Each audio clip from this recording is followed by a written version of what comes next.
പുലർച്ചെ 4 മണിക്ക് പൂവരശന്നൂർ എന്ന ഗ്രാമത്തിലെ ഒരു വീട്ടിൽ ഭക്തിഗാനങ്ങൾ മുഴങ്ങി കേൾക്കുന്നു. ആ വീട്ടിലെ രാജകുമാരിയെപ്പോലെ വളരേണ്ടിയിരുന്നവളാണ് നമ്മുടെ നായിക മഹീനി. പക്ഷെ ഇന്ന് അവൾ അവിടെ വെറുമൊരു വേലക്കാരിയെപ്പോലെ പണികൾ ചെയ്യുകയാണ്.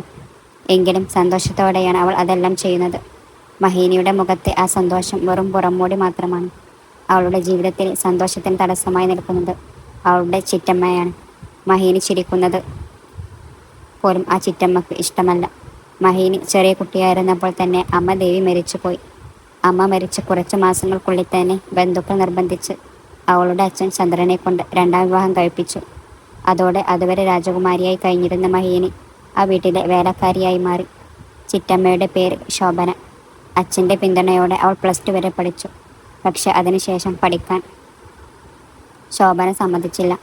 മഹീനിക്ക് വേണ്ടി സംസാരിക്കാൻ വന്ന അച്ഛൻ ചന്ദ്രൻ്റെ മനസ്സ് പോലും മാറ്റിമറിക്കാൻ ശോഭനക്ക് കഴിഞ്ഞു.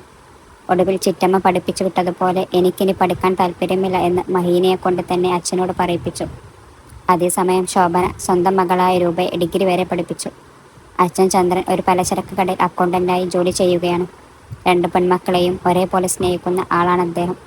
പക്ഷേ ശോഭനയുടെ മുന്നിൽ മഹീനിയെക്കുറിച്ച് ഒന്നും പറയാൻ അദ്ദേഹത്തിന് ധൈര്യമില്ല.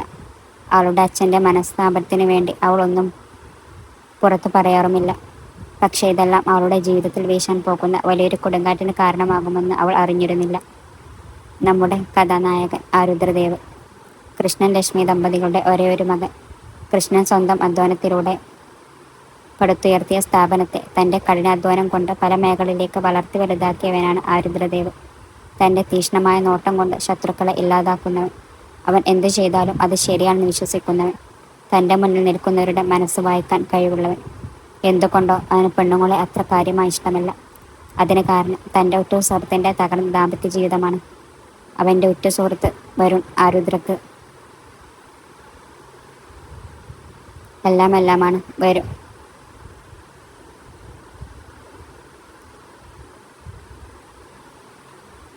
വരുണിൻ്റെ ഭാര്യ പണത്തോടുള്ള ആർത്തി കാരണം അവനെ ഉപേക്ഷിച്ച് മറ്റൊരാളെ വിവാഹം കഴിച്ചു പോയി.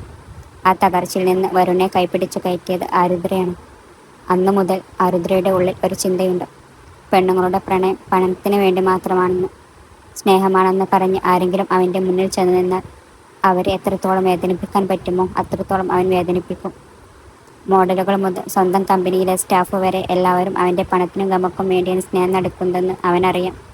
അതറിഞ്ഞുകൊണ്ട് അവൻ അവനവരെ വെറുതെ വിടുമോ? അവർക്ക് പണി തന്നെ കൊടുത്ത് അവൻ അവരെ മൂലക്കിരുത്തി.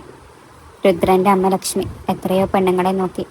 പക്ഷെ അവരെ കൊണ്ട് തന്നെ ഇവനെ ഞങ്ങൾക്ക് വേണ്ട എന്ന് പറയിപ്പിക്കാൻ അവനും ഇടുക്കറിയാം. രുദ്രൻ്റെ ഒരു നോട്ടത്തിനായി പെണ്ണുങ്ങൾ കൊതിക്കുമ്പോൾ അവൻ അതൊന്നും ഗൗനിക്കാതെ പുച്ഛിച്ചു തള്ളും. തൻ്റെ ഉള്ളിലെ പ്രണയത്തെ ആർക്കും പിടിച്ചു വാങ്ങാൻ കഴിയില്ല എന്ന അഹങ്കാരത്തിലാണ് അവൻ. അവൻ്റെ ഉള്ളിലെ ആ സ്നേഹം മഹീനി നേടിയെടുക്കുമോ? രാവിലെ എഴുന്നേറ്റതു മുതൽ പമ്പരം പോലെ ചുറ്റിക്കറങ്ങി ജോലി ചെയ്യുന്ന മഹീനിയെ കാണുമ്പോൾ സൂര്യൻ പോലും തൻ്റെ ഉദയം അല്പം വൈകിച്ച് അവൾക്ക് കുറച്ച് വിശ്രമം കൊടുത്താലോ എന്ന് ചിന്തിച്ചു പോകും. ചെറിയമ്മക്ക് ഇഷ്ടമുള്ള ഫുഡും രൂപക്ക് ഇഷ്ടമുള്ള ദോശയും ഒക്കെ ഉണ്ടാക്കി തീർത്തപ്പോഴേക്കും ചെറിയമ്മ ശോഭന എഴുന്നേറ്റ് വന്നു. എന്താടി, എല്ലാം ഉണ്ടാക്കി കഴിഞ്ഞോ? അതോ ഞങ്ങൾ വരുന്നതിന് മുമ്പ് നീ എല്ലാം തിന്നു തീർത്തോ എന്ന് ശോഭന പരിഹസിച്ച് ചോദിച്ചു. അയ്യോ അല്ല ചെറിയമ്മേ എന്ന് പുറത്തേക്ക് പറയുമെങ്കിലും ഈ ദുരിതം എന്ന് തീരുമോ എന്ന് അവൾ ഉള്ളിക്കൊണ്ട് വിചാരിച്ചു. മഹീനി എത്രത്തോളം സ്വഭാവമെന്ന് ശോഭനക്ക് അറിയാം. പക്ഷെ അവളെ എപ്പോഴും താഴ്ത്തി കെട്ടുന്നതിൽ ശോഭനക്ക് ഒരു പ്രത്യേക സന്തോഷം തോന്നിയിരുന്നു. ശരി, രൂപയുടെ കോളേജ് ബാഗെല്ലാം റെഡിയാക്കി വെക്ക് എന്ന് ശോഭന ആജ്ഞാപിച്ചിട്ട് അവിടെ നിന്ന് പോയി. ശരിയെന്ന് തലയാട്ടി മഹീനി രൂപയുടെ മുറിയിലേക്ക് നടന്നു. അവിടെ അവളേക്കാൾ 2 വയസ്സ് ഇളയവളായ രൂപ ഉറങ്ങുകയാണ്. മഹീനി അവളുടെ ബാഗിൽ പുസ്തകങ്ങൾ അടുക്കി വെക്കുമ്പോൾ അതിനിടയിൽ നിന്ന് ഒരു ഫോട്ടോ താഴെ വീണു. മഹീനി അതെടുത്ത് നോക്കി. ആകർഷമായ മുഖഭാവം കാന്തം പോലെയുള്ള കണ്ണുകളുമുള്ള ആൾ മറ്റാരുമല്ല, നമ്മുടെ നായകൻ ആരുദ്രദേവ് തന്നെയായിരുന്നു. ആരുദ്രയുടെ ഫോട്ടോ ഒരു ബിസിനസ് മാസികയിൽ വന്നതായിരുന്നു.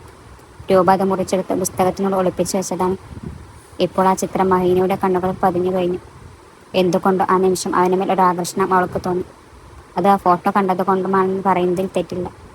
രൂപ എപ്പോഴും തൻ്റെ അമ്മയായ ശോഭനയോട് ആരുദ്രയെക്കുറിച്ച് സംസാരിക്കാറുള്ളത് കൊണ്ട് മഹീനിയുടെ മനസ്സിൽ അവനോടുള്ള ഇഷ്ടം നേരത്തെ തന്നെ മുട്ടിട്ട് തുടങ്ങിയിരുന്നു.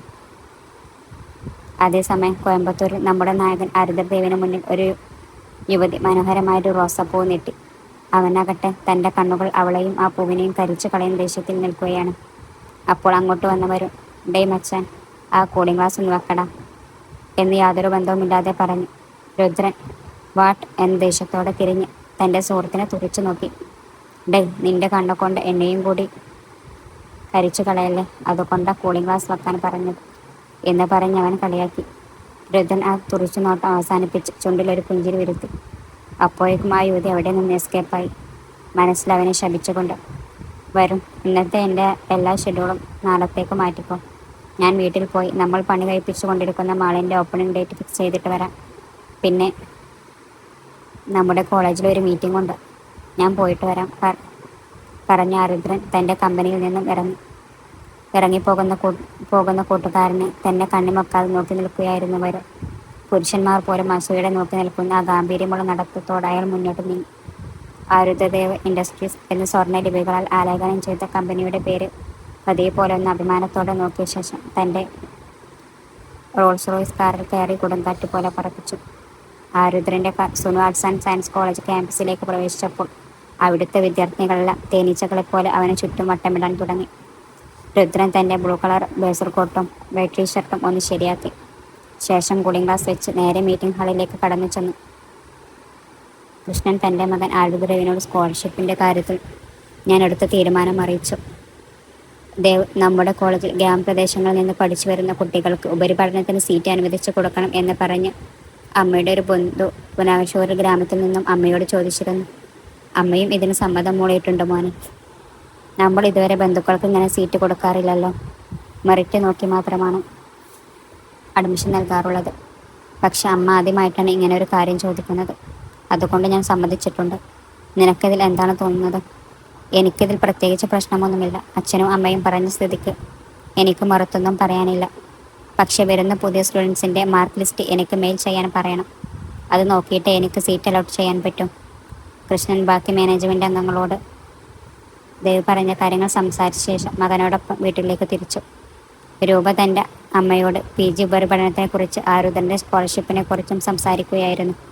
രൂപ കോളേജിൽ പഠിക്കണമെന്ന് വാശി പിടിക്കുമ്പോൾ ശോഭനാകെ ആശങ്കയിലാണ്. നിന്നെ എങ്ങനെയാ മോളെ അവിടേക്ക് തനിയെ വിടുക? ഇപ്പോഴത്തെ നാട്ടുനടപ്പും സാഹചര്യങ്ങളും ഓർത്താൽ തന്നെ എനിക്ക് പേടിയാകുന്നു. പിന്നെങ്ങനെ നിന്നെ ഒറ്റക്ക് വിടും? ആ സമയത്താണ് ചന്ദ്രൻ അവർക്ക് സന്തോഷം നൽകുന്ന ഒരു വാർത്തയുമായി വരുന്നത്. ചന്ദ്രൻ മകളായ രൂപയെ അരികിലേക്ക് വിളിച്ചു. മോളെ, ഇങ്ങോട്ടൊന്ന് വന്നേ. രൂപ, നീ ആഗ്രഹിച്ചതുപോലെ തന്നെ കോളേജിൽ പഠിക്കാൻ പോയിക്കോ. പക്ഷേ ഹോസ്റ്റലിലൊന്നും തങ്ങേണ്ട ആവശ്യമില്ല. ഇത് കേട്ടപ്പോൾ ശോഭനക്ക് വീണ്ടും ദേഷ്യം വന്നു. അതെന്താ അങ്ങനെ? എൻ്റെ മകളെ ഒറ്റയ്ക്ക് വിടാൻ പറ്റില്ലെന്ന് ഞാൻ പറഞ്ഞതല്ലേ. ചന്ദ്രൻ ശാന്തനായി പറഞ്ഞു. ശോഭ, നീ ഒന്ന് നിൽക്ക്. ഞാൻ പറയുന്നു മുഴുവനായിട്ടൊന്ന് കേൾക്ക്. ഞാൻ ജോലി ചെയ്യുന്ന ഗണേശൻ ചേട്ടൻ്റെ കടയില്ലേ, അദ്ദേഹത്തിൻ്റെ മരുമകൻ കോയമ്പത്തൂരിൽ പുതുതായി ഡിപ്പാർട്ട്മെൻറ്റ് സ്റ്റോർ തുടങ്ങിയിട്ടുണ്ട്. അതുമാത്രമല്ല, അദ്ദേഹത്തിന് അവിടെ വേറെയും ഒരുപാട് ബിസിനസ്സുകൾ ഉള്ളതുകൊണ്ട് എപ്പോഴും സ്റ്റോറിൽ ഉണ്ടാകാൻ കഴിയില്ല. അതുകൊണ്ട് വിശ്വസ്തനായ ഒരാൾ അവിടെ ആവശ്യമുണ്ട്. എന്നോട് ചെല്ലാൻ പറഞ്ഞിട്ടുണ്ട്. നമുക്ക് 2 ദിവസത്തിനുള്ളിൽ പുറപ്പെടണം. ഇപ്പോൾ അത്യാവശ്യം വേണ്ട സാധനങ്ങൾ മാത്രം എടുത്തു വെച്ചോളൂ എന്ന് പറഞ്ഞ് ചന്ദ്രൻ അവിടെ നിന്ന് പോയി. രൂപയുടെ മുഖം സന്തോഷം കൊണ്ട് വിടർന്നു. ശോഭന മഹിയനോട് അല്പം പരിഹാസത്തോടെ, കേട്ടോടി, എൻ്റെ മോൾ ആഗ്രഹിച്ച ഉടനെ എല്ലാം നടക്കും. നീ അവളുടെ അടുത്തൊന്നും വരണ്ട. നിന്റെ ആ രാശി ഇനി അവളുടെ മേലും പറ്റിപ്പിടിക്കും എന്ന് അവളെ വിഷമിപ്പിക്കും വിധം ശോഭന സംസാരിച്ചു. പക്ഷേ തൻ്റെ അനിയത്തി വിചാരിച്ച കാര്യം നടക്കാൻ പോകുന്നു എന്ന സന്തോഷത്തിലായിരുന്നു മഹീനി. അതിലുപരിയായി അവളുടെ മനസ്സ് സന്തോഷിക്കാൻ മറ്റൊരു കാരണമുണ്ടായിരുന്നു. അവളുടെ ഉള്ളിൽ കുറേ നാളുകളായി കാണാൻ കൊതിച്ച മാസികയിലും ന്യൂസുകളിലും ഒക്കെ കണ്ട ആരുദ്രദേവ് താമസിക്കുന്നത് കോയമ്പത്തൂരിലല്ലേ. ആരുദ്രൻ്റെ കാർ അവൻ്റെ കൊട്ടാരം പോലുള്ള വീട്ടിലേക്ക് കയറി. കൃഷ്ണൻ തൻ്റെ മകൻ ആരുദ്രവിനൊപ്പം വീട്ടിനുള്ളിലേക്ക് പ്രവേശിച്ചു. ലക്ഷ്മി അടുക്കളയിൽ തൻ്റെ മകന് ഇഷ്ടപ്പെട്ട അത്താഴം തയ്യാറാക്കി ഡൈനിങ് ടേബിൾ എടുത്തു വെക്കുകയായിരുന്നു. അപ്പോൾ ദേവ് അങ്ങോട്ടേക്ക് വന്ന് തൻ്റെ അമ്മയെ പുറകിലൂടെ വന്ന് കെട്ടിപ്പിടിച്ചു. അപ്പോൾ അച്ഛൻ കൃഷ്ണൻ അവനെ കളിയാക്കിക്കൊണ്ട് പറഞ്ഞു, ഡേ മകനെ, ഈ പ്രായത്തിൽ നീ നിന്റെ ഭാര്യയാണ് ഇങ്ങനെ കൊഞ്ചിക്കേണ്ടത്. അത് ചെയ്യാതെ എൻ്റെ ലക്ഷ്മിയെ സംസാരിക്കാൻ പോലും സമ്മതിക്കാതെ ഒരു കൊച്ചുകുട്ടിയെപ്പോലെ ഇപ്പോഴും അമ്മ എന്ന് വിളിച്ച് വീട്ടിൽ വന്നു അവളോടൊപ്പം നടന്ന് എന്നെ ശല്യം ചെയ്യുകയാണോ നീ? ഉടനെ ലക്ഷ്മി, എന്താണിത്? അപ്പോൾ നോക്കിയാലും ഇങ്ങനെ പറഞ്ഞ് എൻ്റെ കുട്ടിയെ കളിയാക്കല്ലേ. ഇത്രയൊക്കെ സംസാരിക്കുന്ന നിങ്ങൾക്ക് ഉത്തരവാദിത്തമുള്ളൊരച്ഛനായി നമ്മുടെ മകനോട് സംസാരിച്ച് അവനെ കൊണ്ട് കല്യാണത്തിന് സമ്മതിപ്പിക്കാൻ പറ്റുന്നില്ലല്ലോ. അതിന് മറുപടിയായി ദേവ്, അമ്മ പ്ലീസ്, ഇതല്ലാതെ വേറെ എന്ത് വേണമെങ്കിലും പറഞ്ഞോളൂ, ഞാൻ റെഡിയാണ്. കേട്ടല്ലോ ലക്ഷ്മി, നിനക്കെങ്കിലും മറുപടി അവൻ ഒന്നും പറയുന്നുണ്ടല്ലോ. ഞാൻ ചോദിച്ചാൽ ഒറ്റ ഡയലോഗ് കൊണ്ട് എന്നെ അങ്ങ് ഓഫ് ചെയ്യുകയാണല്ലോ ഇവൻ. ലക്ഷ്മി ചിരിച്ചുകൊണ്ട് അദ്ദേഹത്തെ കളിയാക്കി പറഞ്ഞു. അയ്യോ, എന്തൊരു അഭിനയമാണിത് ലക്ഷ്മി. അപ്പോൾ ഞാൻ ഒന്നും ശ്രമിച്ചു പോലും നോക്കുന്നില്ല എന്നാണ് നീ പറയുന്നത്? മതി നിർത്ത്. ഇതൊക്കെ നല്ല അച്ഛനും നല്ലൊരു മകനും നിങ്ങൾ അവനോട് എപ്പോഴും തമാശ പറഞ്ഞ് ചിരിച്ചു നടക്കുന്നത് കൊണ്ടാണ് അവൻ ഇതൊന്നും ഒരു സീരിയസ് കാര്യമായി തോന്നുന്നത്. ദേവ്, ഞാൻ എത്ര തവണ നിന്നോട് ഇതിനെക്കുറിച്ച് സംസാരിച്ചു, പക്ഷേ നീ അതൊന്നും അത്ര കാര്യമാക്കുന്നില്ലല്ലോ. കണ്ണ, നിനക്ക് കല്യാണം വേണ്ട എന്ന് പറയുന്നതിൻ്റെ കാരണം എനിക്ക് മനസ്സിലാകും. പക്ഷെ നമ്മുടെ വരുണിന് കിട്ടിയതുപോലെ ഒരു പെണ്ണിന് എല്ലാവർക്കും കെട്ടിക്കൊള്ളണമെന്നില്ല. അതിനെക്കുറിച്ച് തന്നെ ആലോചിച്ച് നിന്റെ ജീവിതത്തിലെ നല്ല കാലം നീ കളയരുത്. നിനക്ക് വേണ്ടി മാത്രം ജീവിക്കുന്ന, നിന്നെ ജീവനായി കാണുന്നൊരു പെണ്ണ് എവിടെയെങ്കിലും ജനിച്ചിട്ടുണ്ടാവും കണ്ണ. അങ്ങനെയുള്ളൊരു കുട്ടിയെ നിനക്ക് വിവാഹം കഴിപ്പിച്ച് തരണമെന്നാണ് അമ്മയുടെ ആഗ്രഹം. നിന്റെ ജീവിതം എങ്ങനെ ആയി പോകുമോ എന്ന് എനിക്ക് നല്ല പേടിയുണ്ട്. അമ്മ വിഷമിക്കുന്നത് കാണാൻ കഴിയാതെ ആരുദേവ് ആദ്യമായി അമ്മയുടെ വാക്കിന് വഴങ്ങി. അമ്മേ പ്ലീസ്, ഇങ്ങനെ സംസാരിക്കല്ലേ. അമ്മയുടെ സന്തോഷമാണ് എനിക്ക് വലുത്. പക്ഷെ എനിക്ക് കുറച്ച് സമയം കൂടി തരണം. ദേവ്, ഇത്രയെങ്കിലും സമ്മതിച്ചല്ലോ, എനിക്കത് മതി. ശരിയാ, കല്യാണം എന്നത് അത്ര എളുപ്പമുള്ള കാര്യമല്ല. ഒരു തീരുമാനത്തിലെത്താൻ കുറച്ച് സമയമെടുക്കും. അതുകൊണ്ട് അതിനുള്ളിൽ നീ മനസ്സ് പാകപ്പെടുത്തി തയ്യാറെടുത്ത് എന്ന് പറഞ്ഞ് തൻ്റെ ഇഷ്ടദൈവമായ മുരുകനോട് മകൻ്റെ വിവാഹം ഭംഗിയായി നടക്കാൻ പ്രാർത്ഥിച്ച് അവർ അവിടെ നിന്നും പോയി. ആരുദ്രനാകട്ടെ തൻ്റെ അമ്മ ഇനി പെണ്ണ് അന്വേഷിക്കാൻ വൈകുമല്ലോ. അതുവരെ എന്തെങ്കിലും സംസാരിച്ച് അമ്മയുടെ മനസ്സ് മാറ്റാൻ പറ്റുമോ എന്നാലോചിച്ച് അച്ഛനെ നോക്കി. അദ്ദേഹമാണെങ്കിൽ മകൻ്റെ ഉള്ളിലിപ്പ് മനസ്സിലായതുപോലെ ഫോൺ അറ്റൻഡ് ചെയ്യുന്നത് പോലെ അഭിനയിച്ച് അവിടെ നിന്നും നൈസായി സ്കൂട്ടായി. ആരുദ്രനാണ് ഒരു പക്ഷേ അമ്മയ്ക്ക് വേണ്ടി ഞാൻ കല്യാണം കഴിച്ചാലും അതിൽ പ്രണയമുണ്ടാവില്ല എന്ന അഹങ്കാരത്തോടെ തൻ്റെ മുറിയിലേക്ക് പോയി.